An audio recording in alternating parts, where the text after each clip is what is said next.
یا جامہ دار وغیرہ چوغوں کے سوا ایسا حقیر کپڑا پہنے نہیں دیکھا تھا۔ یہ بہت عمدہ کپڑا پہنتے تھے۔ چھینٹ کا فرغل ان کے بدن پر دیکھ کر دل بھر آیا۔ یہ بہت ان کو برا لگا، ان کو اچھا نہیں لگا کہ وہ اتنے نفیس بندے تھے اور انہیں کس طرح کا لباس اب ان کو پہننا پڑ رہا ہے۔ اتنی ان کے لیے پریشانی کے دن آ گئے۔ ان سے پوچھا، یہ چھینٹ آپ نے کہاں سے لی؟ مجھے اس کی وضع بہت بھلی معلوم ہوتی ہے۔ وضع یعنی اس کی جو ساخت ہے مجھے بہت اچھی لگ رہی ہے۔ آپ مجھے بھی فرغل کے لیے یہ چھینٹ منگوا دیں۔ انہوں نے کہا، یہ فرغل آج ہی بن کر آیا ہے، میں نے اسی وقت اس کو پہنا ہے، اگر آپ کو پسند ہے تو یہی حاضر ہے۔ مرزا نے کہا، جی تو یہی چاہتا ہے کہ اس وقت آپ سے چھین کر پہن لوں، مگر جاڑا شدت سے پڑ رہا ہے۔ جاڑا سردی کو بولتے ہیں۔ آپ یہاں سے مکان کیا پہن کر جائیں گے؟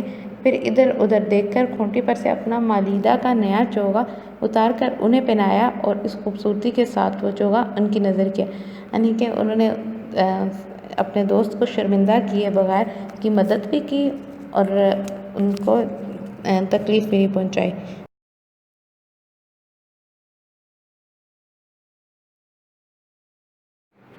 ظرافت مزاج میں اس قدر تھی کہ اگر آپ کو بجائے حیوان ناطق کے حیوان ظریف کہا جائے تو بجا ہے۔ حیوان ظریف بہت مذاق کرنے والا انسان، بجا سچ ہے۔ ایک دفعہ جب رمضان گزر چکا تو قلعے میں گئے۔ بادشاہ نے پوچھا، مرزا تم نے کتنے روزے رکھے؟ عرض کیا، پیر و مرشد ایک نہیں رکھا۔ ایک دن نواب مصطفیٰ خان کے مکان پر ملنے کو آئے۔ ان کے مکان کے آگے چھتا تاریک تھا، وہاں پہ اندھیرا چھایا ہوا تھا۔ جب چھتے سے گزر کر دیوان خانے کے دروازے پر پہنچے تو وہاں نواب صاحب ان کو لینے کو کھڑے تھے۔ مرزا نے ان کو دیکھ کر یہ مصرع پڑھا، آب چشمہ حیواں درون تاریکست۔ جب دیوان خانے میں پہنچے تو ان کے دالان میں بسبب مشرق کے رویا ہونے کے سبب دھوپ بھری ہوئی تھی، یعنی ان کا جو دالان تھا وہ مشرق کی طرف تھا تو اس لیے وہاں پہ دھوپ تھی۔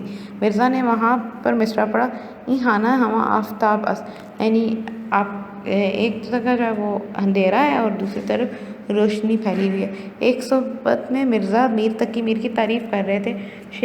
شیخ ابراہیم ذوق بھی موجود تھے، انہوں نے سودا کو میر پر ترجیح دی۔ مرزا نے کہا، میں تو تم کو میری سمجھتا ہوں، مگر اب معلوم ہوا کہ آپ سودائی ہیں۔ باوجود یہ کہ مرزا کی آمدنی اور مقدور بہت کم تھا، مگر خودداری اور حفظ وضع کو کبھی ہاتھ سے نہ جانے دیتے تھے۔ شہر کے امراء و عمائد سے برابر کی ملاقات تھی، کبھی بازار میں بغیر پالکی یا ہوادار کے نہ نکلتے تھے۔ عمائد شہر میں سے جو لوگ ان کے مقام پر آتے تھے یہ بھی ان کے مکان پر ضرور جاتے تھے، یعنی آنا جانا لگا ہی رہتا تھا۔ ایک روز کسی سے مل کر نواب مصطفیٰ خان مرحوم کے مکان پر آئے، اس میں بھی اس وقت وہاں موجود تھا یہاں پہ یہ مرزا الطاف حسین حالی کہہ رہے ہیں کہ میں بھی وہاں پر موجود تھا، یعنی انہوں نے الطاف حسین حالی نے یہ مضمون لکھا ہے، ان کی کتاب سے یہ لیا گیا ہے۔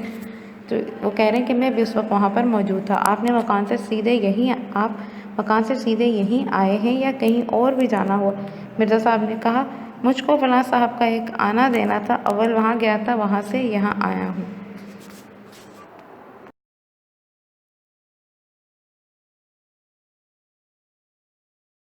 ایک دن دیوان فضل اللہ محروم چرٹ میں سوار مرزا صاحب کے مکان کے پاس سے بغیر ملے نکل گئے۔ مرزا کو معلوم ہوا تو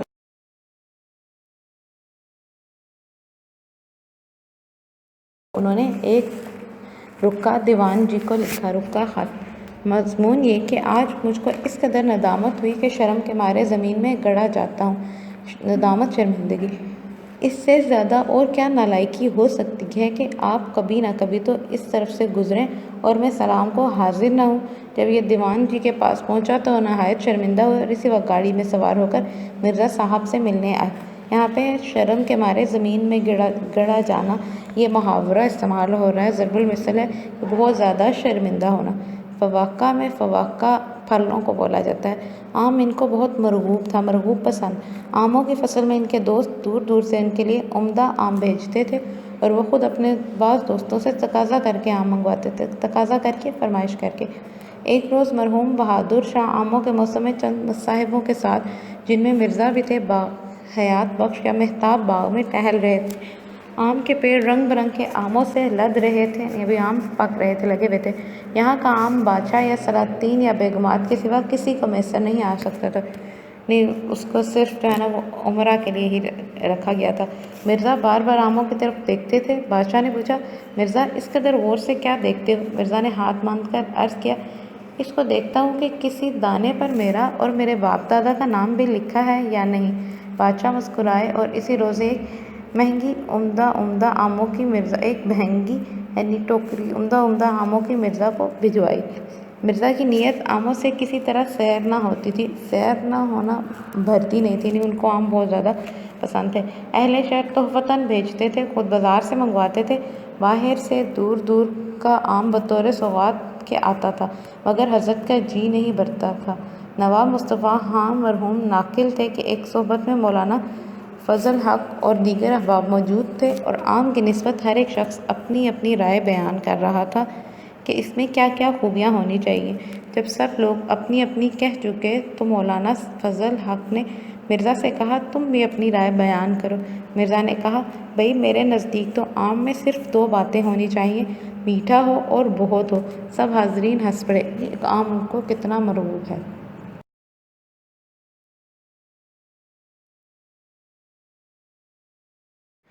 اب اپنی کتاب کے صفحہ نمبر 10 پہ ہی اس سبق کی مشق دیکھیں۔ اس سوالوں کے جواب کے لیے آپ لوگوں کو جوابی کاپی دی جا رہی ہے۔ جوابی کاپی جو مہیا کی گئی ہے اس میں سوالوں کے جواب حل ہیں، آپ نے وہاں سے دیکھ کر ان کو لکھنا ہے اور ان کو یاد کر لینا ہے۔